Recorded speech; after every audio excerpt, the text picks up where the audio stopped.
Olá, queridas irmãs, queridos irmãos. O programa O Espírito da Letra está começando com mais um capítulo do livro Nosso Lar. Nós estamos no programa analisando esta obra de André Luiz, que é tão rica, tão importante, tão bela, porque graças a esta análise nós vamos descobrindo coisas, vamos aprendendo as leis do Espírito que estão escritas na letra do texto. E este é o objetivo do nosso programa. Saudamos você que está já com o seu. Olha o meu aqui, ó. E você?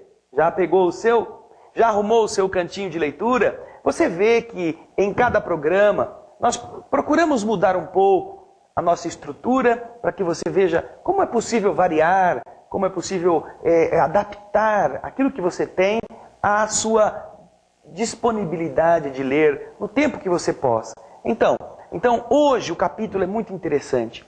Capítulo 30, olha, já chegamos no capítulo 30. Você quer saber sobre herança? Quer saber sobre eutanásia? Puxa, nós vamos encontrar André Luiz, capítulo 30, cujo título é esse, Herança e Eutanásia. Surpreso ainda com aqueles ensinamentos que Narcisa, a enfermeira, lhe havia dado acerca da visão de Francisco, o capítulo anterior. Então, ambos estão ali trabalhando. André Luiz ficou de plantão a noite toda, lembra-se? Aí chega Salústio, que era um dos ajudantes, e diz assim: Irmã Narcisa, a nossa Paulina está aí à porta pedindo para visitar o pai, que está internado no pavilhão. Só que, como o pai está agitado, eu, antes de conceder o ingresso de Narcisa, vim consultá-la, se realmente é adequado que a Paulina possa visitar o paizinho.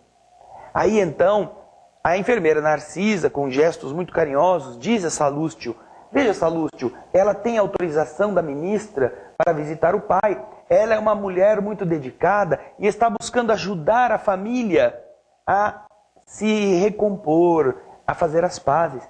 Mande-a entrar com urgência, ela tem coisas a fazer na presença do seu pai. Não passou um minuto, Salústio foi, já veio a própria Paulina. E enquanto isso, Narcisa disse para o André: André, olha, você vai ver que filha devotada, que filha generosa é esta nossa irmã Paulina. E André constata realmente a chegada da entidade, tratar-se de uma mulher linda, um espírito que emanava beleza na maneira de trajar-se, no seu porte, generosidade, tanto que ela não estranhou que o André estivesse presente, porque ela ia relatar um problema da sua vida pessoal, o caso que ela estava vivendo e que ela estava indo ali ajudar, era do seu pai. Talvez ela ficasse constrangida, mas não. Sentindo André Luiz um espírito bem intencionado, ela dirigiu-se a Narcisa, perguntando do paizinho. Narcisa informa que o pai estava um pouco agitado. E logo a seguir, você vai ver no texto, Narcisa, como diz André Luiz, nos convidou a acompanhá-la. E minutos depois, estávamos diante de um velho de fisionomia desagradável. Olhar duro, cabeleira desgrenhada, confusa, assim, toda agitada, rugas profundas, lábios retraídos, inspirava mais piedade do que simpatia. Procurei, entretanto, vencer as vibrações inferiores que me dominavam, a fim de observar acima de qualquer coisa, não é? Acima do sofredor, o irmão espiritual. Porque nós temos, queridas irmãs, queridos irmãos, aquela tendência, não é? De não gostarmos da pessoa, de não irmos com a cara dela, e a partir de então a gente, não é? Fica com raiva. De tudo que a gente olha para aquela pessoa já não vai com a cara. André Luiz, vendo aquela aparência estranha, aquela aparência rude, naturalmente identificou a tendência de ver ali um velho antipático, mas mudou o pensamento. Vejam só como é importante. Esta é uma das revelações que André Luiz nos faz. Nosso pensamento, se muda o seu rumo, altera a nossa reação emocional em relação àquela pessoa. Então André conta que ele, assim que ele mudou e passou a ver, passou a mentalizar aquele homem como um irmão espiritual infeliz, ele diz, veja o texto, desapareceu a impressão de repugnância, acelerando-se-me os raciocínios. Apliquei a lição a mim mesmo. Como eu deveria ter chegado por minha vez ao Ministério do Auxílio, deveria ser horrível o meu semblante desesperado. Quando examinamos então a desventura de alguém, lembra André, nós lembramos das nossas deficiências. E aí existe nesse momento sempre um lugar para o amor fraterno no nosso coração. Chegou a filha. A filha dirigiu-se ao pai. Mas o que aconteceu? O velhinho não teve nenhuma palavra de ternura para com a moça.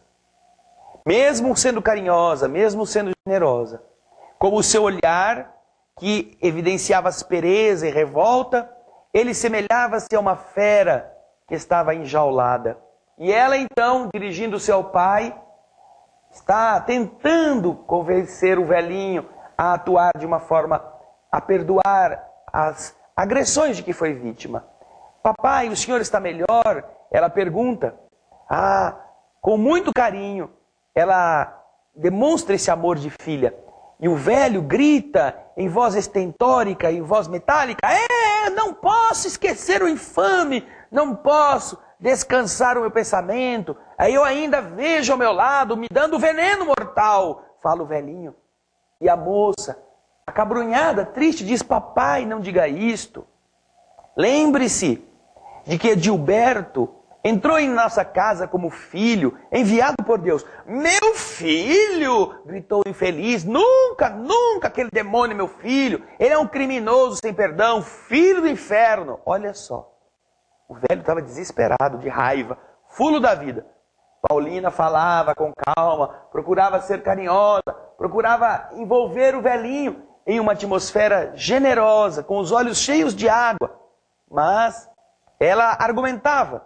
Papai, vamos pensar na lição de Jesus, que nos recomenda que nos amemos uns aos outros. Vamos atravessar as experiências da terra para adquirirmos o verdadeiro amor do Espírito. Nós precisamos fazer isto. E então, Paulina continua argumentando, como você verá no próximo bloco. Nós vamos fazer um breve intervalo e você vai ver quantas coisas importantes ela vai dizer para o seu genitor. Fique conosco.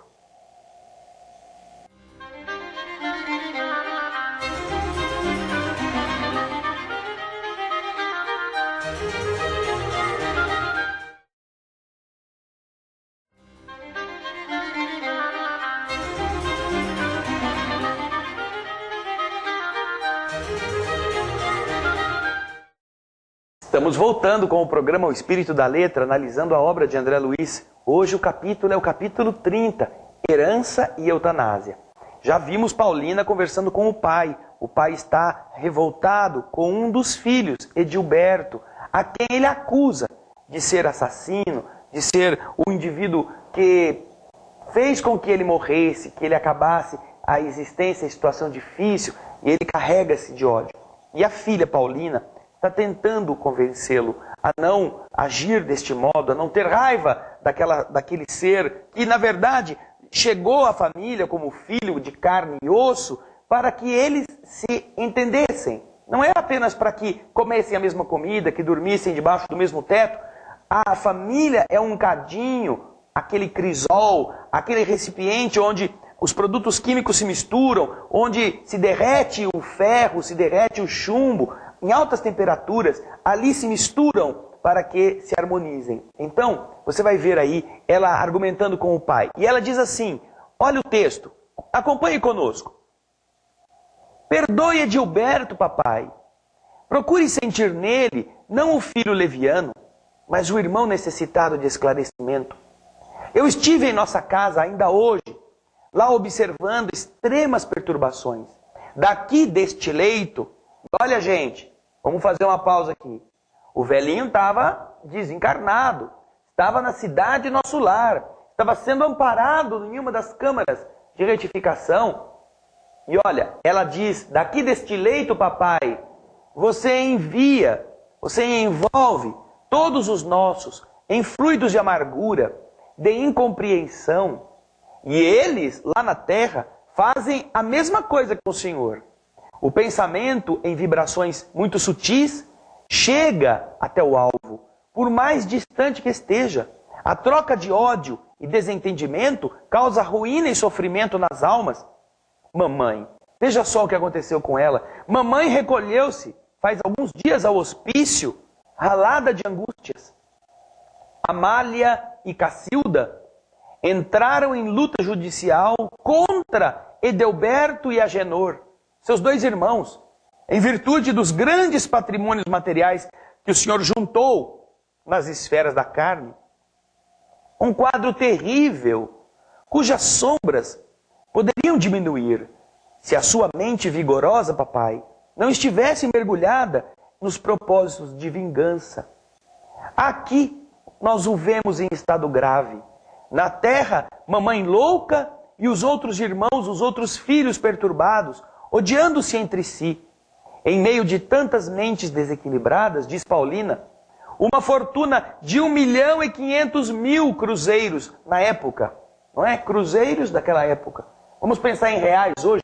Uma fortuna de 1.500.000 reais. E o que vale isso? Pergunta Paulina. O que vale isso tudo, papai?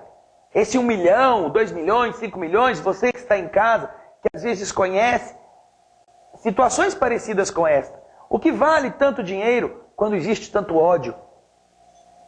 E então, se não há um átomo de felicidade para ninguém, do que vale essa dinheirama toda? Aí o velhinho, não é, tocado na questão do patrimônio, achando que ele fez muita coisa, ele diz, tentando argumentar, mas eu leguei um enorme patrimônio à minha família, desejando que todos ficassem bem de vida. É, o bem-estar de todos, né? Mas Paulina não deixou o velhinho terminar, não. E aí começa a explicar essas coisas importantes. Olha, nem sempre sabemos interpretar aquilo que seja benefício no capítulo da riqueza transitória. Se o Senhor assegurasse o futuro dos nossos, lhes garantindo a tranquilidade moral e o trabalho honesto, seu esforço seria de valiosa previdência. Mas, às vezes, papai, costumamos juntar o dinheiro por espírito de vaidade e de ambição. Queremos viver acima dos outros. Não nos lembramos disso, senão nas expressões externas da vida. São raros aqueles que se preocupam em ajuntar conhecimentos nobres, qualidades de tolerância, luzes de humildade, bênçãos de compreensão. Impomos aos outros os nossos caprichos. Afastamo-nos dos serviços do Pai. Esquecemos a lapidação do nosso espírito. Ninguém nasce no planeta, Pai, simplesmente para acumular moedas nos cofres ou valores nos bancos. É natural, diz Paulina, não é? É natural que às vezes a gente precise juntar um pouco, ter uma previdência, pensando no amanhã. É natural isto. Agora, e é também importante lembrarmos que nós somos mordomos e que devemos contribuir de maneira responsável. Que nós saibamos administrar com sabedoria. Agora, ninguém será mordomo do Pai com avareza e propósitos de dominação.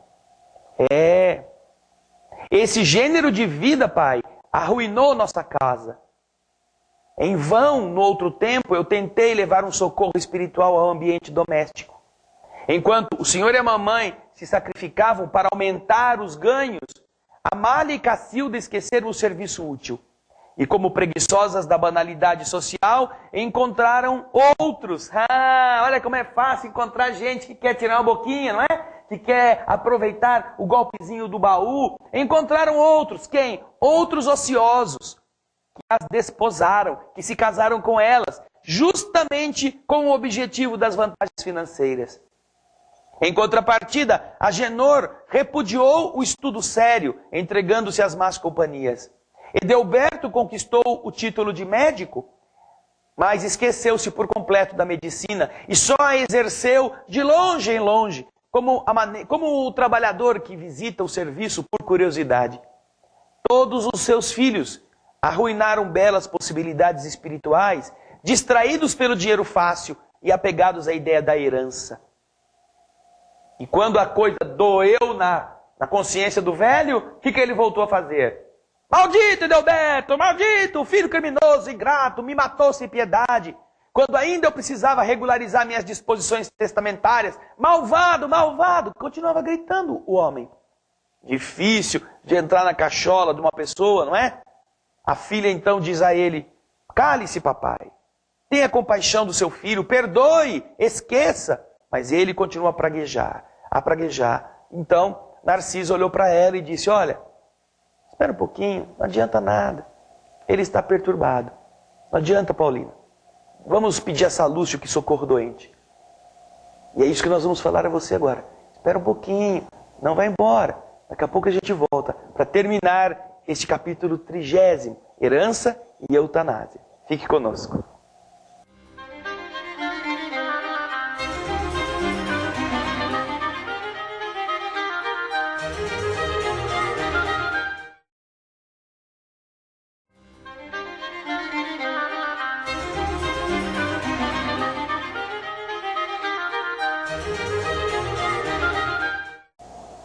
Estamos de volta com o Espírito da Letra, analisando a obra de André Luiz, o livro Nosso Lar. Hoje, o capítulo 30, Herança e Eutanásia. Herança, uma coisa que às vezes a gente pensa tanto, né? Seria tão bom ganhar um dinheirinho, uma herança de alguém.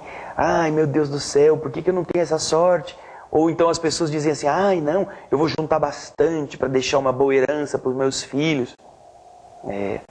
Depois que a Paulina saiu da presença do pai, se despediu agradecida, Narcisa disse bondosa, falando da herança: os casos de herança, em geral, são extremamente complicados. Com raras exceções, acarretam enorme peso a legadores e legatários, aos que fazem a herança e aos que recebem. Neste caso, porém, nós não vemos só isso, nós vemos a eutanásia. Eutanásia é a boa morte, aquele momento em que a pessoa pensa: ai, está sofrendo tanto, vamos atenuar o sofrimento. E olha só o que acontece. A ambição do dinheiro criou, diz Narcisa, criou na família de Paulina esquisitices e desavenças. Pais avarentos possuem filhos esbanjadores. Olha só que verdade, querido ouvinte, querido telespectador. Pais avarentos possuem filhos esbanjadores. Fui à casa de nossa amiga quando o irmão Edelberto, médico de aparência distinta, empregou no pai, quase moribundo, a chamada morte suave. Esforçamo-nos por evitá-lo, mas foi tudo em vão. O pobre rapaz desejava, de fato, apressar a morte por questões de ordem financeira. E aí temos agora a imprevidência e o resultado, o ódio e a moléstia. E com um gesto expressivo, Narcisa terminou: Deus criou seres e céus, mas nós costumamos transformarmos-nos em espíritos diabólicos, criando nossos infernos individuais. Já imaginaram que tristeza? Um filho, vendo o pai moribundo, com a desculpa de ter compaixão, acelera a morte, na verdade, com a intenção de logo entrar na posse da dinheirama do velho. Como as pessoas às vezes se dirigem a estas almas no fim da vida, né? Velho, morre logo, velho. Está aí tomando o nosso tempo, nos desgastando, temos que gastar dinheiro com médico, hospital. Ah, morre logo. Deixa logo para nós as coisas. A eutanásia, como uma atividade, é condenada pelas leis do universo. E a doutrina espírita nos explica por quê, como você pode ver agora. O espírito que recebe esta dose, na verdade, ele é assassinado. E sabendo quem o fez, ele naturalmente vai se voltar contra aquele agente. E se for um espírito pouco elevado, vai odiar, mesmo que seja o próprio filho. E naturalmente, os dardos mentais emitidos do pai para a família e da família contra o pai, produziram todo este processo, fomentando a ambição, fomentando aquele apego, fazendo com que duas irmãs, casadas com dois ociosos, interesseiros, achando-se prejudicadas, entrassem na justiça para brigar com os outros dois irmãos, entre os quais está Edelberto. Tudo por quê? Porque o ódio enraizado nas questões de patrimônio fizeram deles adversários, quando poderiam estar vivendo uma experiência generosa, com a riqueza que foi deixada. Infeliz, triste, a mulher do velhinho acabou perdendo o juízo, porque ela também estava lendo a mesma cartilha que o seu marido, gostava das mesmas coisas, e acabou vitimada por esse mesmo processo. Já pensou quantos dissabores, quantas coisas ruins nós criamos para nós mesmos, para os entes queridos que ficam na terra, só por estarmos apegados a coisas, a pedaços de papel, a objetos? E se você deseja sair da terra para um lugar melhor, lembre-se que tudo isto é peso, tudo isto é amarra, tudo isto é uma situação que dificultará a sua elevação, porque o apego nos prende à dimensão material da vida. E não adianta estar em nosso lar. Ele estava em nosso lar perturbado, estava em nosso lar com situação de ódio no coração, vibrando contra os seus parentes, mas estava em desequilíbrio, estava recluso, estava como que arquivado ali num quarto que era uma forma de preservá-lo. Agora, não há dúvida que não faltava a ação divina para tentar ajudá-lo. Paulina estava lá, tentando salvar o pai, salvar os irmãos, salvar a mãe, com a coerência do amor, com a coerência do perdão, com o entendimento das coisas nobres da vida. Já pensou você que está brigando por pedaços de pano, por coisas que são tão transitórias ou mais transitórias do que qualquer vida física? Já pensou? Se você abre mão, se você releva, se você aprende a dividir, se você compartilha, quantas vantagens você não haverá de ter como espírito? Porque quando você morrer, todo o seu patrimônio vai ficar, mas você continua vivo. Pode pegar um fogo lascado e queimar tudo, mas você continua vivo. Podem vender tudo, podem jogar e perder tudo no jogo, mas você continua vivo e livre destes resultados tristes. Senão você será perseguido por todas as coisas que ficaram na terra e terá vontade de tomar conta disto. Vai ficar assombrando sua casa, seu chinelo, seu sapato, sua roupa. Já pensou você, assombração de guarda-roupa? Já pensou você, assombração de veículo? Ah, sai dessa. É isso que os espíritos estão explicando. A herança e a eutanásia são duas coisas muito, muito sérias. E nós devemos aprender a trabalhar com isso para não sermos vítimas de uma coisa que chamamos de previdência e de outra coisa que chamamos de compaixão para aquele que está sofrendo. Quando na verdade é apenas egoísmo mesmo, funcionando bem disfarçado. Obrigado pela sua presença, obrigado pelo seu carinho, pelos seus e-mails. Assista os outros capítulos. Na próxima semana, contamos com você para mais um capítulo do livro Nosso Lar. Muito obrigado e muita paz.